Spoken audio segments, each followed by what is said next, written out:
Welcome to Running Up the Score. I am Alex Kennedy. This is my show that airs every Tuesday and Friday. We talk all things sports, NBA, NFL. Today we're going to get into a number of sports with my special guest. He's a great friend of mine.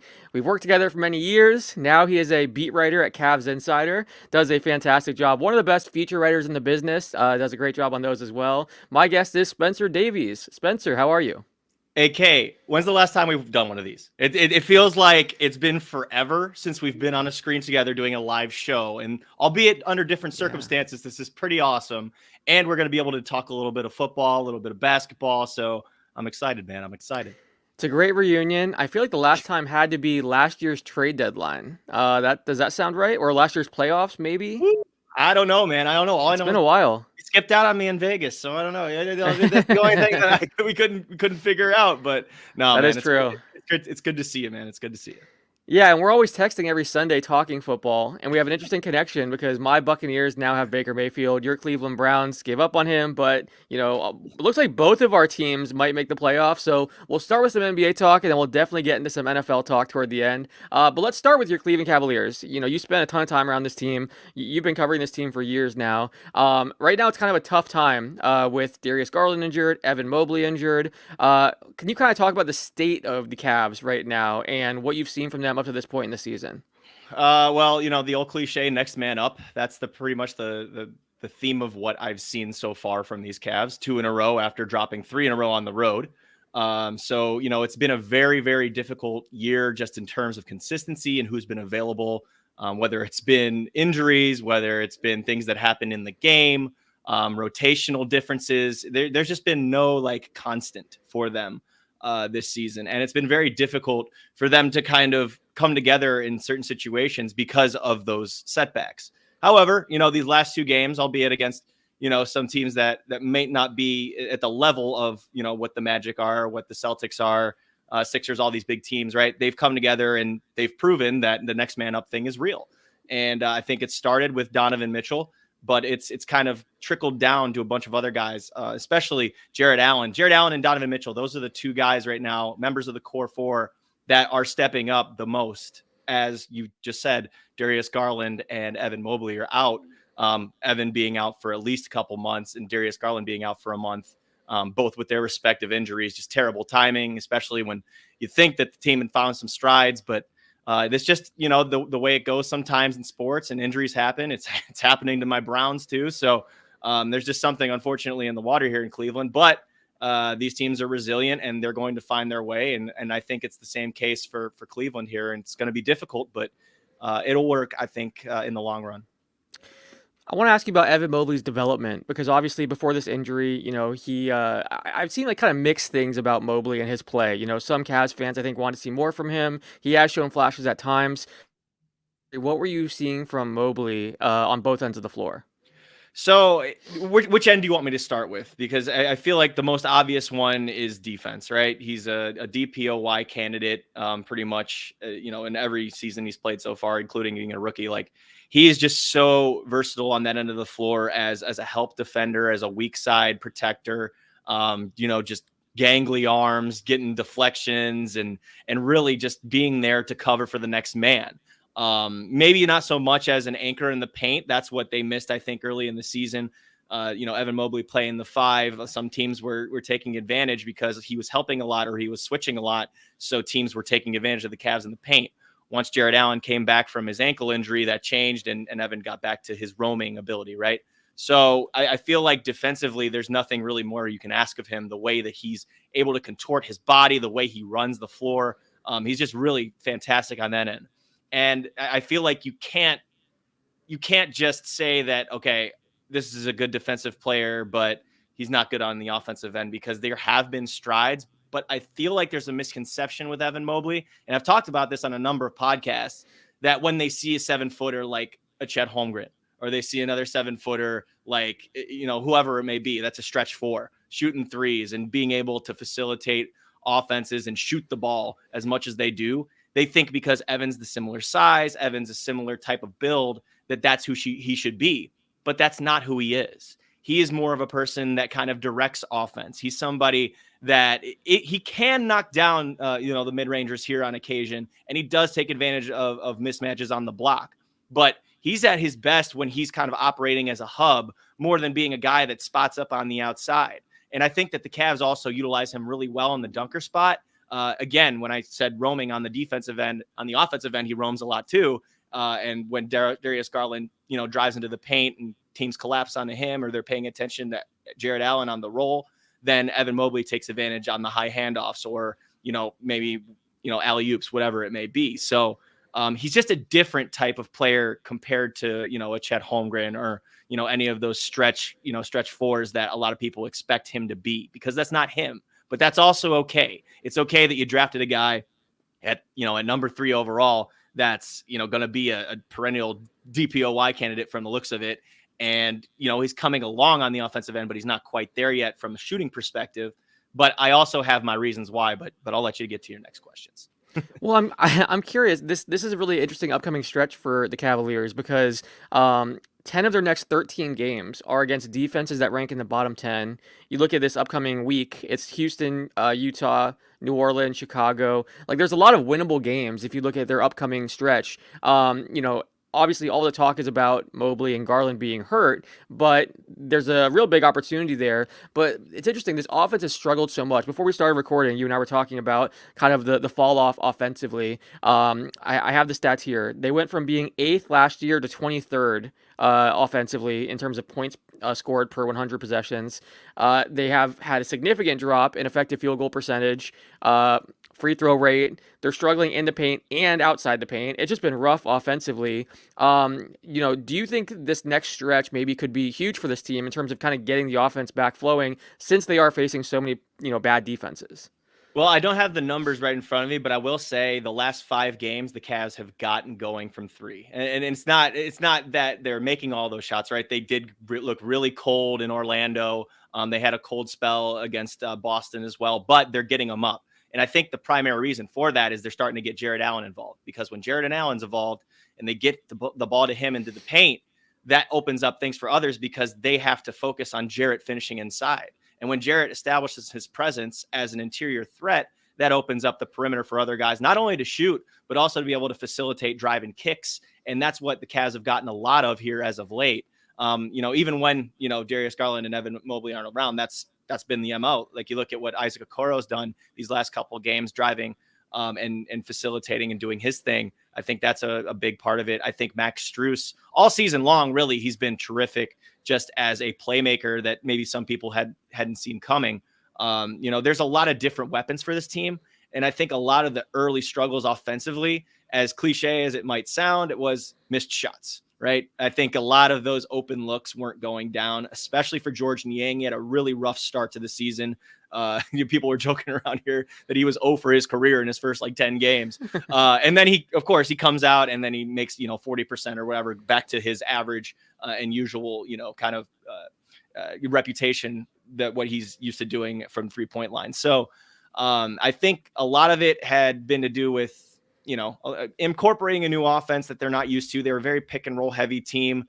And they kind of go back to those habits sometimes when things aren't working. And that's something they do have to work on. But I think when you look at what they've done in this last week and a half or so, the process has been good.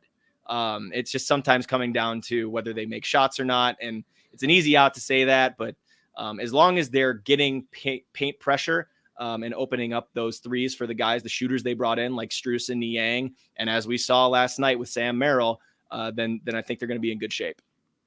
Now, I feel like so much to talk about this Cavs team, it revolves around Donovan Mitchell. I was at the Magic Cavs game the other day, and he was just so impressive. I mean, he can just score from anywhere, make so many tough baskets, and there's so many times you just your jaw drops watching him. He's so much fun to watch. But there are rumors now popping up that he doesn't have much of a future in Cleveland. There's talk that maybe there's a trade coming. I know Miami, New York, there have been teams that have been linked to him.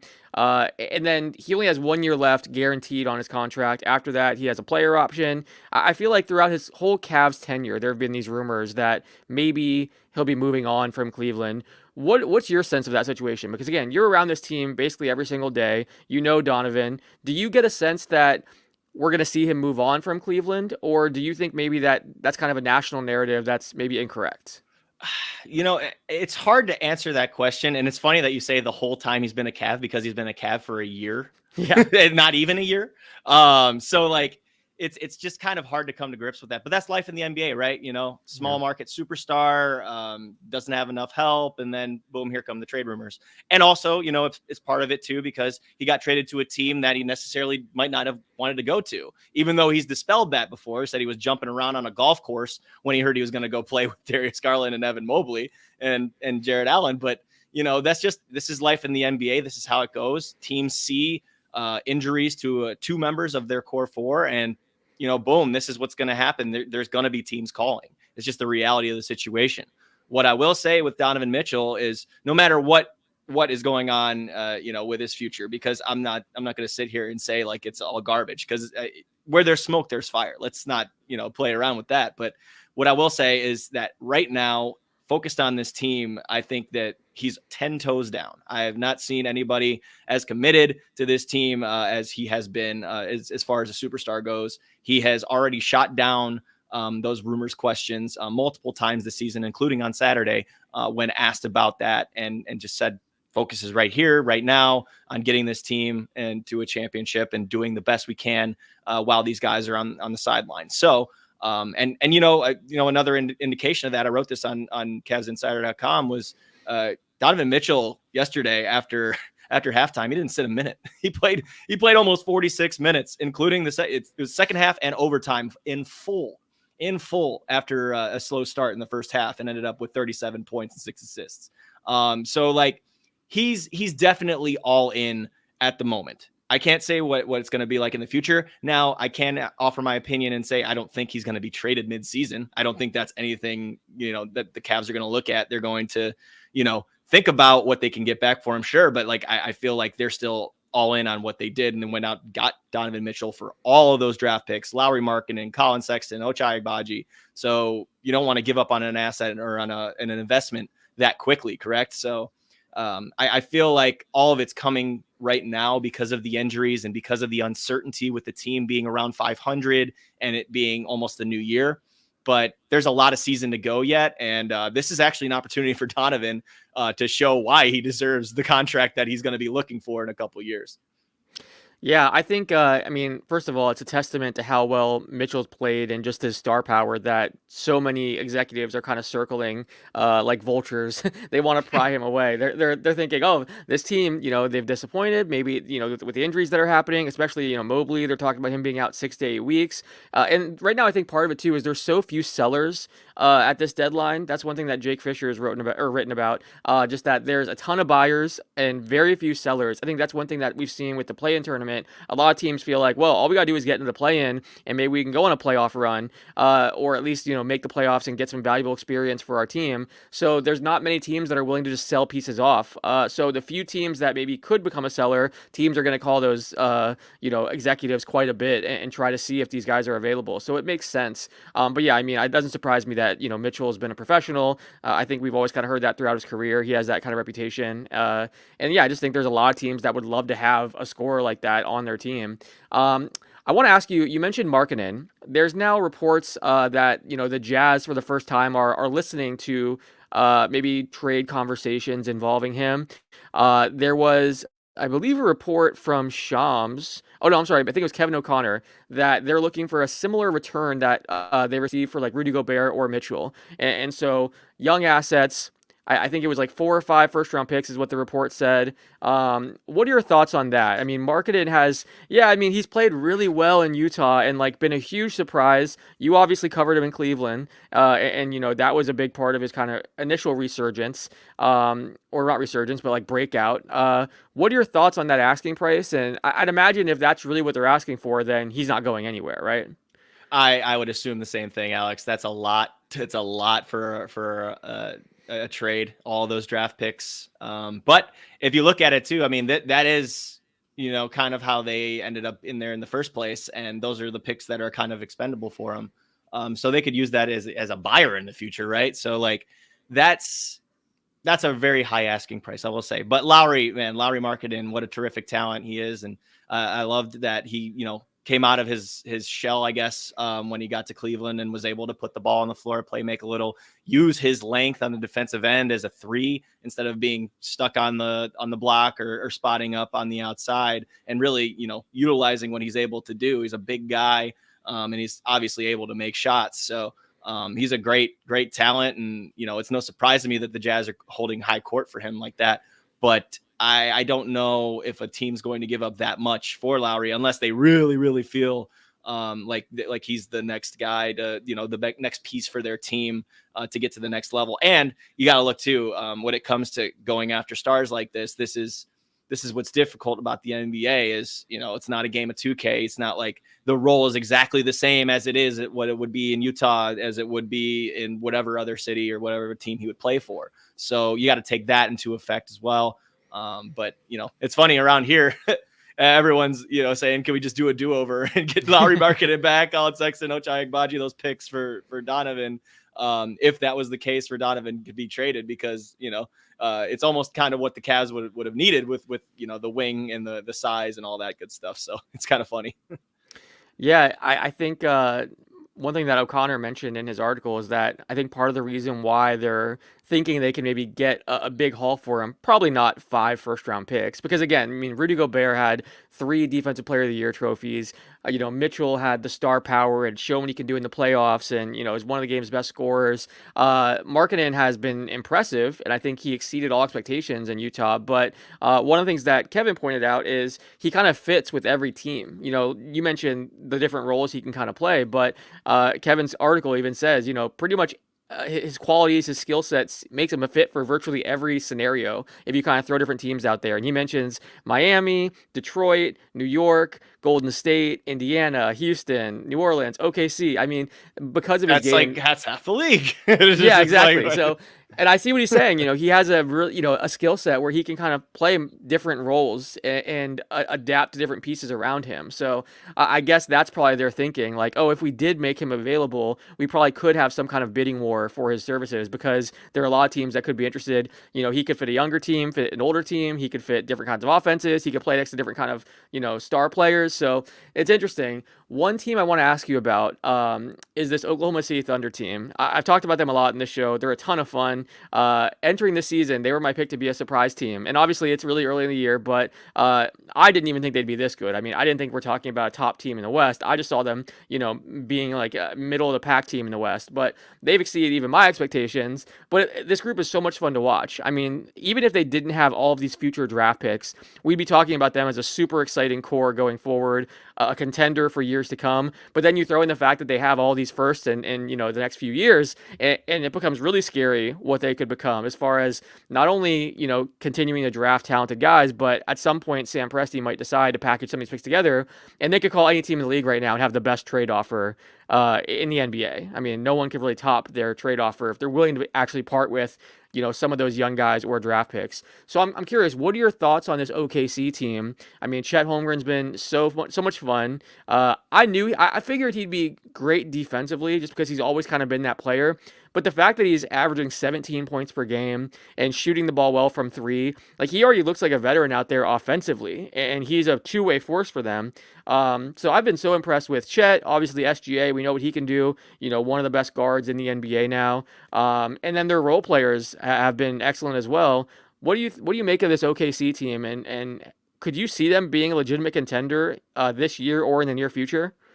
It's hard to say contender just because of their experience level. But I will say this, it's amazing what can happen if you stay healthy. And that's something that they've had trouble in the past with. You've seen the flashes with Shea, and Shea has had some seasons where he hasn't been able to finish them out because of injuries. We saw the big jump last year with Shea, but this is the elite jump this season. And Yeah. it's been terrific to watch him play. The way that he can just lull guys to sleep, the deceleration, the way that he's able to change speeds, I think is just second to none. And then you take into account the size and the way that he's able to rise up and get to his spots. It's really impressive. But you also have to give a lot of credit to who's around him as well. I think Lou Dort doesn't get enough attention as good of a perimeter defender as he is, and how he plays bigger than his size. and the way that he's able to just kind of stand there like a rock and really try to get guys to try to move him, but they're not going anywhere.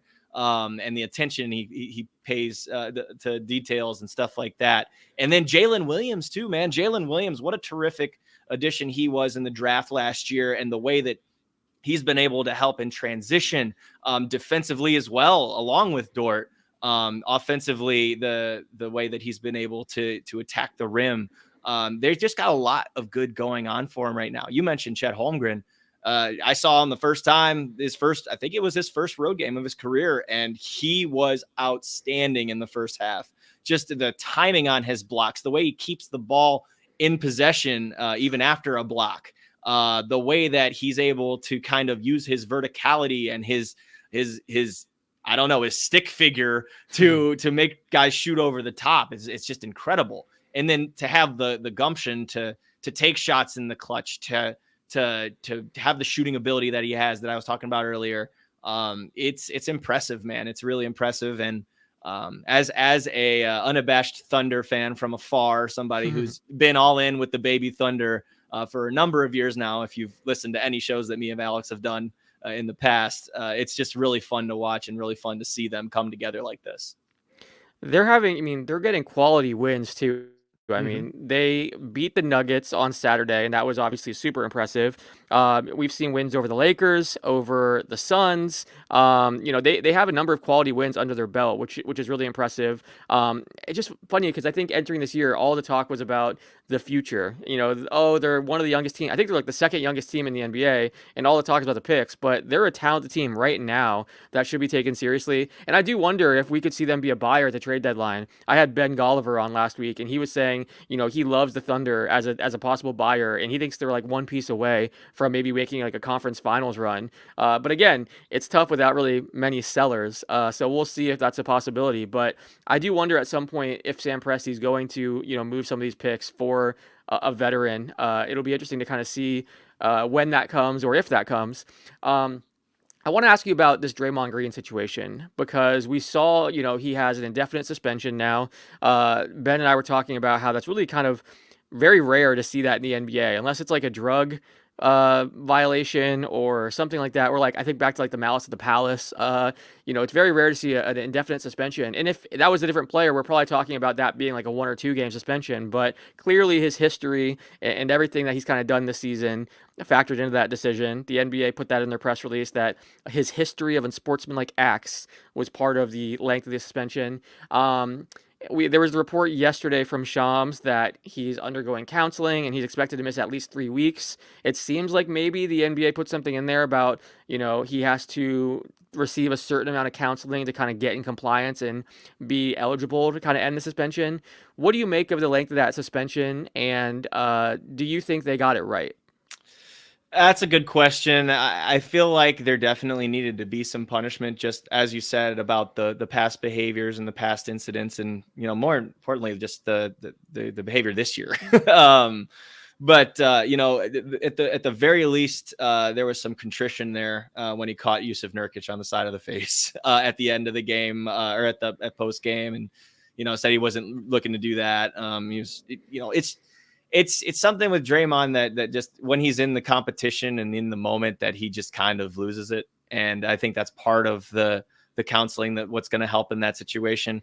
You can't kind of enable that either. You have to show when you're in a team and organization that you're able to kind of, hone them in, pull them in and say, hey man, we love the competitive edge. We love all of the experience you bring, and we love the intensity, but not to that level. So as far as the length of the suspension goes, I'm not one to say, but I feel like this is good that they're going to get him some help, and I think that him accepting that help is very big step for him, and hopefully that changes things a little bit. But we definitely still want the Draymond around that's brash and that doesn't cross the line. It's just don't hit guys in the face. That's it, or choke them out. That's a little bit too much. Well, and it seems like I've been a big defender of Draymond over the years. I feel like, he is underrated in terms of you look at like his resume and just the impact he had on the NBA and how he kind of changed the league. I think, there's a lot of people that, like to clown on him and things like that, but I'm a big Draymond fan in terms of his game. What's interesting to me is it does seem like he was always so good at kind of going right up to the line and not crossing it. There were obviously certain instances where people wanted to say, oh, he's a dirty player or he had certain things, but this season just feels different. And what's interesting is it feels like when you look at other guys that have kind of been enforcers or guys that get a lot of technicals, like a Rasheed Wallace, he mellowed out as he got older and started receiving fewer technicals and ejections and stuff later in his career. I think the bulk of his came, during his prime when he was younger. So the fact that Draymond's now having like his worst season in terms of acting out and having these incidents when he's 33 years old and kind of getting older, that's kind of interesting. And I think, you see some of the comments like from Kevin Durant, Steve Kerr, some others kind of talking about maybe there's more to this. Maybe he's, dealing with stuff off the floor. We don't know, obviously, but that might explain certain things that are kind of going on. So, yeah, I'm still a Draymond fan. I hope that, if there is something going on, hopefully it can get resolved. He can kind of get the help that he needs and then come back. But yeah, it's an interesting situation just because, again, I mentioned this to Ben, but what comes after an indefinite suspension, or if he received indefinite suspension for that Nurkic incident, it seems like even if he does something somewhat minor that most players would receive a game or two for, he might have a real significant suspension coming up next time he makes a mistake. So I'm curious to see kind of what happens there.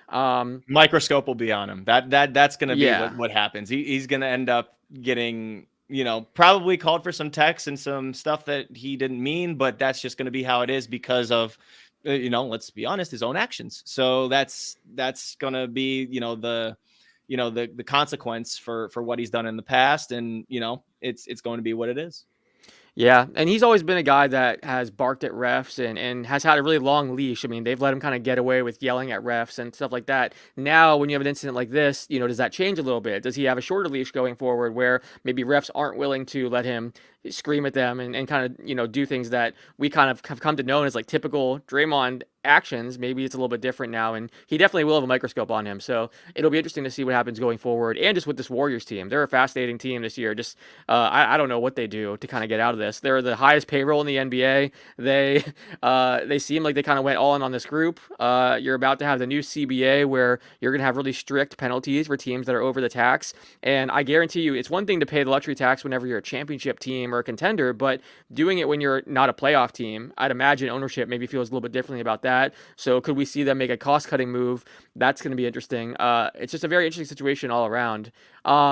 Getting back to your Cavs, I'm curious. What do you for the rest of the season? What's your outlook on this team? Do you still see them being a playoff team? Because I look at the Eastern Conference. I was on a show yesterday, CP the Franchise show, and we were kind of talking about the East. And if you look at it, it feels like there's like a top 7 or a top 8 if you count Cleveland.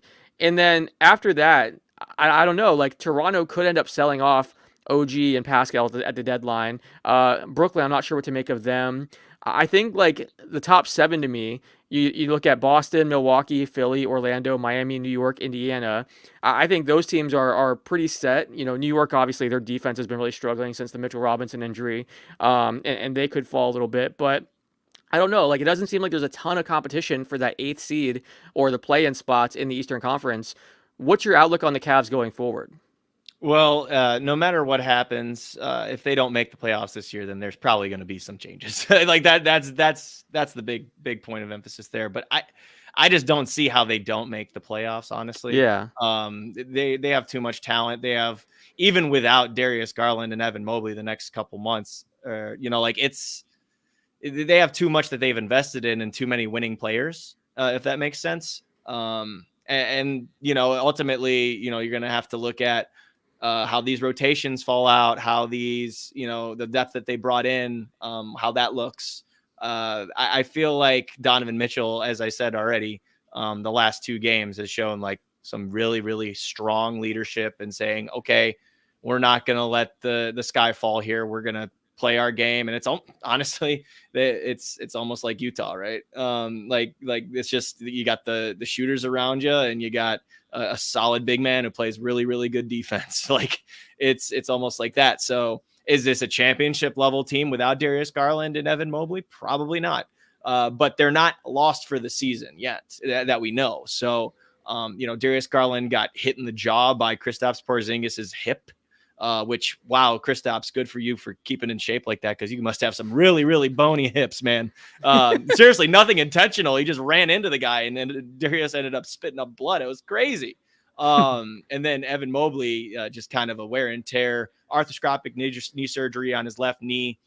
That one I would like to pay attention to more, because it says 6 to 8 weeks, but we know how the Cavs have been very, very cautious about these knee injuries. They've already dealt with it with Donovan Mitchell. They've dealt with it with Isaac Okoro.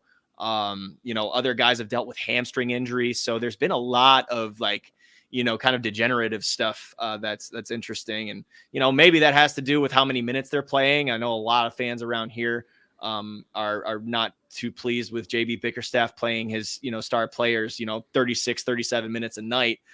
Very, very Tom Thibodeau-esque, if you will, going 8 deep in December and in early November and whatnot. But I will say this, last night against the Rockets in that overtime game, a lot of guys played. And other than Donovan Mitchell, who went, for 46 minutes, there was a good spread. I think for the first time this season, a 5-man bench unit with no starters in it played for at least, 5-6 minutes. So that's something to keep an eye on as well. Maybe the depth is going to show here, and the philosophy changes. But, it's all got to do with roster construction too, because it's hard to get a bunch of guys who are 6'4", 6'5" out there and not have a disadvantage when other teams have bigs and trying to pick on them on defense. So, but I'm really interested in seeing how they respond just in this next month and a half to these losses, because they're a big deal, man. Darius Garland's an engine, and we already talked about how good Evan Mobley is, but I don't see them falling out of the playoff picture. I really don't. Speaking of the playoff picture, let's shift gears a little bit to your Cleveland Browns. Oh, yeah. You guys now I can take the gloves off. You guys are 9-5. Joe Flacco has just kind of turned back the clock, and has obviously this past week was a little bit rough, but he's had some flashes and has really surprised a lot of people. What do you make of this Browns team? And I don't know exactly. I know you would know this better than I would, the playoff scenarios and kind of what has to happen. But what are your thoughts on this Browns team? I mean, they have had tons of injuries, obviously, and they've overcome them. I mean, the fact that they're 9-5 is impressive, in my opinion. Do I have to be a journalist in this situation, or can I bring out the fan in me? Okay. Bring out the fan in you. Yeah. I rant about the Bucks all the time on the show. Feel free to rant about your Browns. Okay. You're getting the full spin experience then. I think that there's a slight chance that the Browns could be the number 1 team in the AFC. Slight chance. Because we're going real fandom then. We're going big fandom. Baltimore has a very, very tough schedule in the next 3. I forget who they're playing, but they're playing some very, very quality opponents. If they drop 2 and the Browns win out, there's a chance they could be the number 1 seed, man. Like, it's crazy. But I'm really happy with this team. I'm really happy with how they've come together. And I was talking about what's in the water in Cleveland as far as these injuries goes. I mean, dude, look at the laundry list the Browns have. You have your franchise quarterbacks out, your franchise running backs out. You have, your starting linebackers out. You have, some of your top DBs are out. 2 of your offensive linemen that start for you are out. It's just been decimated. And you still have knick-knack injuries every single week because it is this late in the season. And I do blame Roger Goodell and the NFL for that, because they gave us a week 4 bye. Who does that? But anyways, I love how they've rallied together, man. I really do. The Joe Flacco story obviously is written in a book. I jokingly sent this picture to my friends, the movie The Rookie with Dennis Quaid. He's playing for the Rays or whatever, coming out. He's like some 40-year-old dude and ends up leading them all the way. And I'm just like, that's Joe. That's what Joe's doing right now. He's playing with house money, man. He's playing with house money. And I think that the team has kind of rallied around him, because now the offense is completely different. It's opened up. There's so much downfield throwing. Amari Cooper is having the time of his life right now. The throw that Joe made to Amari Cooper at the end of that game to put the Browns in front was one of the best throws I've ever seen a Browns quarterback make in my lifetime. That If was you're just a Jets fan, by the way, how pissed off are you that they didn't call Joe Flacco the second Aaron Rodgers got hurt? Were any of these teams that were out, well, missing a quarterback? Well, they had their Joe Flacco experience before, and it's understandable that there was some hesitation because he didn't get any calls for training camp. He didn't get any calls in preseason. He was just sitting at home, I and guess, the yeah. Browns had to go last resort. They had to go last resort, man. But credit Andrew Berry and Kevin Stefanski for putting a plan together there, and he came in practice squad. Dorian Thompson-Robinson, gutty win against the Steelers in a week that they really needed it, but he ended up getting concussed from it, and in comes Joe Flacco after the Broncos game, and there you go. Here he comes, and this team just has this never say die mentality. They came back from down 10 in the fourth quarter to a Bears team that's been playing pretty dang well the last month, by the way, I might add. But that was something on Sunday, and I mean, just for the last, to bounce back from 2 West Coast losses that could have been deflating. You're at 7-5. You're slipping down the wild card with every team in the AFC somehow having the same exact record. And you're like, okay, we cannot miss the playoffs. They come back with 2 big wins. You beat the Jags and then you beat the Bears. It's just, there's nothing like it. And then on the defensive side of the ball, I mean, you got to give it up to my guy, Martin Everson, Marty Marg, the guy I've been texting you and Scott about, man. He is unreal as a corner, and the way that he's able to cover and the way that he's able to track the ball and to kind of make reads, just watching the quarterback is insane. I think rookie Cam Mitchell stepped up a lot. Denzel Ward just got back. He is absolutely a treasure on that end. Hopefully he just stays healthy. That's the biggest thing there. And then, the guy is Myles Garrett, but Dalvin Tomlinson, huge for them. On the defensive line, you have so many guys that are just stepping up and making a difference. You got to give big ups to Ronnie Hickman, one of my Buckeyes, right? He's, on the preseason roster, he's on the practice squad, and now he's on the full-time roster because, you lose McLeod and you lose, Thornhill sometimes from week to week with injuries. So there's just so many guys that are stepping up. And that's what I think is so much, why Cleveland is embracing this team so much, is because it's relatable. Knock us out, count us out. But we're not out. We're coming together, and we're stacking these wins and getting hot right in time for playoff time. So hopefully, they take care of business. They got a tough one on the road against Houston. Their defense has not been good on the road this season. So we'll see how they do against CJ Stroud if he comes back from that concussion. Another one of my Buckeyes, I might add. But there's just too many of them in there. But it's been fun, man. It's been a really fun ride, and to see how much love is coming from this run it's fun to be a part of as a fan. It really is. Yeah, I mean, with all the injuries that occurred, I think most Browns fans were like, all right, we'll see what happens, but not really getting their hopes up. And then for this team with such low expectations to be able to go out and win these games the way they're winning too. I mean, like you said, the fact that Joe Flacco was out there just slinging it and throwing deep balls to Amari Cooper. I think the first game it was Elijah Moore that really stepped up and had. I didn't even mention Chief. He just had a career day. What am I thinking? I mean, David Njoku, career season for him. He is killing it. And what a hell of a game on Sunday he had. But oh my gosh, it's everybody. It's everybody. Yeah. And that's what I think everyone's is playing a part. I mean, Cedric Tillman, nobody's talking about Cedric Tillman. He's one of the better rookies on the team. Yep. And he had to step up because, the Browns trade Donovan Peoples-Jones to the Giants, open up some time, and they think Tillman's ready. And he's been a safety valve for Flacco in a number of different plays. He's also stepping up. So it's everybody, man. It really is. Well, I have to ask you about Baker Mayfield, your former quarterback in Cleveland. Please do.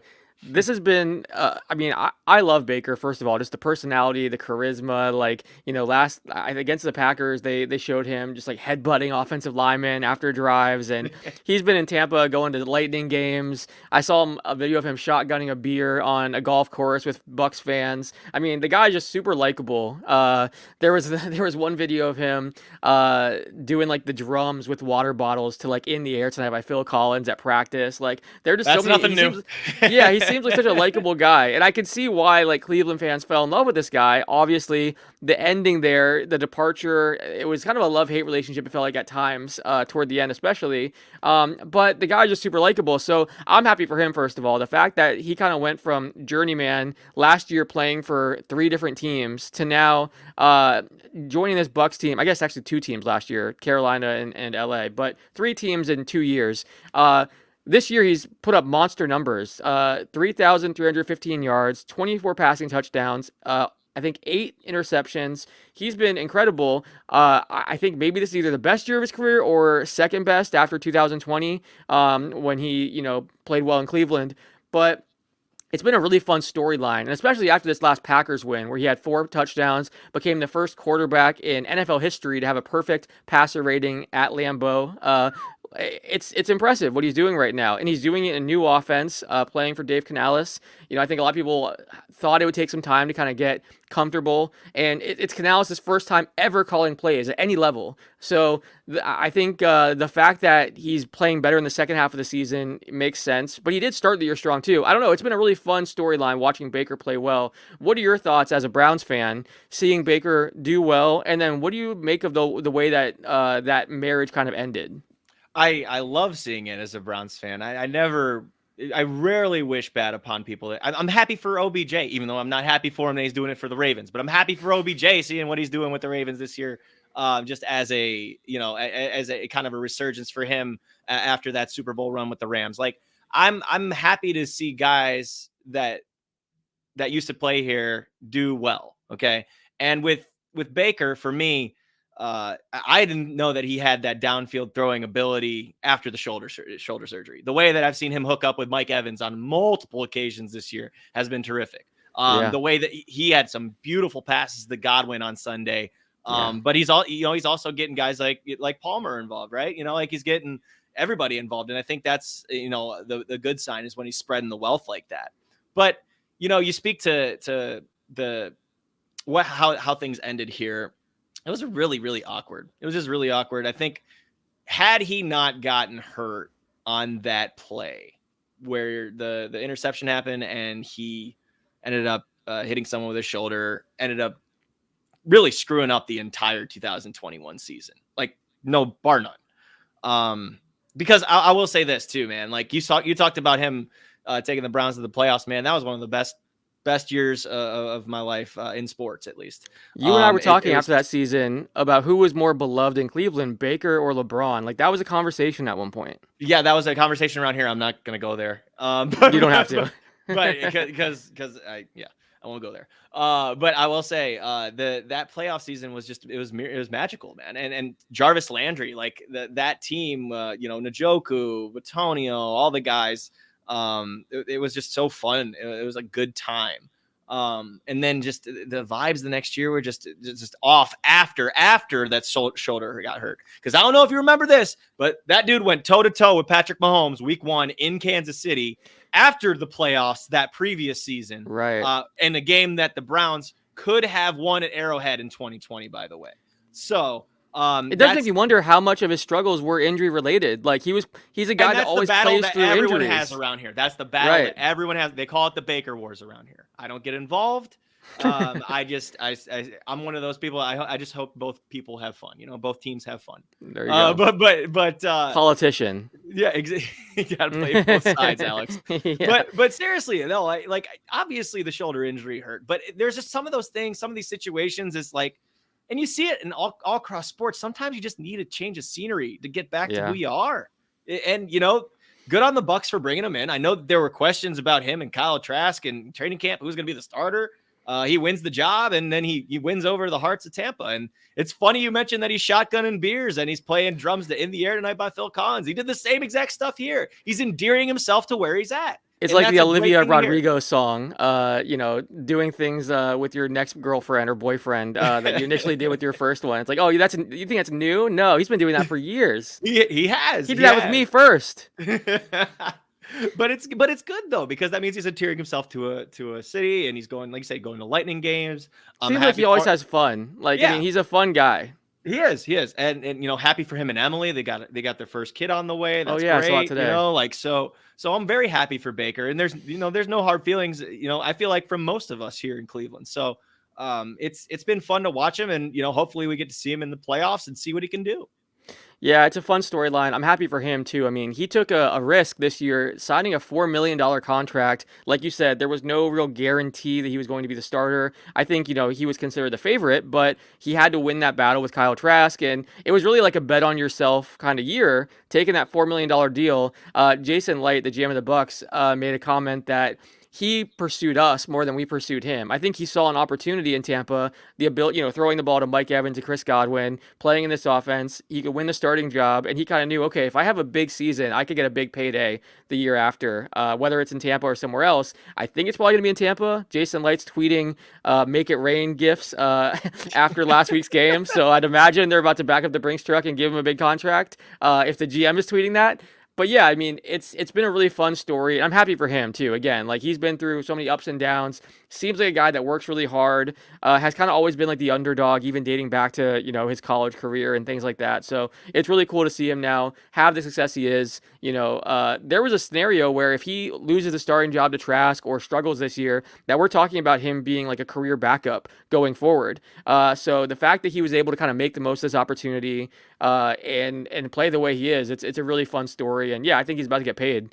Yeah, and I hope he stays healthy too, because I mean, God forbid, I mean, every single quarterback in the NFL has gone down to It's injury. So crazy. the fact that he's able to play all these games too is a good sign that his durability's up there, and he's a tough son of a gun. I think that because sometimes to a fault, because he'll scramble for a first down, and then he'll lower his shoulder into somebody, and then start screaming, start barking a little bit, because that's the way he motivates himself, right? He plays with a chip on his shoulder, so that's something that's In nothing new either. in the win over the Falcons, he trucked a guy going into the end zone and then like sarcastically helped him up right away. And it was just like, if you're a Bucks fan, you're just like loving that. He just trucked the defender and is That's then like, big. oh, you want me to help you up? Yeah, I mean, I was surprised by his mobility. Like the first few weeks, I was like, man, this guy, he's running quite a bit. Again, to your point, trucking dudes and not avoiding contact, which is kind of scary if you're a fan. And then also not only that, but also extending plays and then making great throws. Like I think for a while he was one of the best quarterbacks in the league. Like when he was like scrambling, like his completion percentage when he was scrambling and outside the box, it was really impressive. So yeah, I mean he's been a pleasant surprise this year for sure, and I'm excited for him. It seems like this has been a huge year for him. But yeah, man, I appreciate you jumping on here talking Cavs, talking Browns, talking all things NBA with me. Everyone, make sure you're following Spencer Davies at Spin Davies. Check out his great work at Cavs Insider. Does a great job covering that team. And if you're an NBA fan, make sure you're following him too. Like I said, great feature writer, does a fantastic job talking to players, get them to open up and telling their stories. Spencer, thank you so much, buddy. It was good to catch up. It was great to catch up, AK. Let's do it again sometime, man. Absolutely. If you guys want to hear more episodes of this show, you can watch them on Twitter, YouTube, Spotify, Apple Podcasts. We drop new episodes every Tuesday and Friday. Until next time, thanks for watching.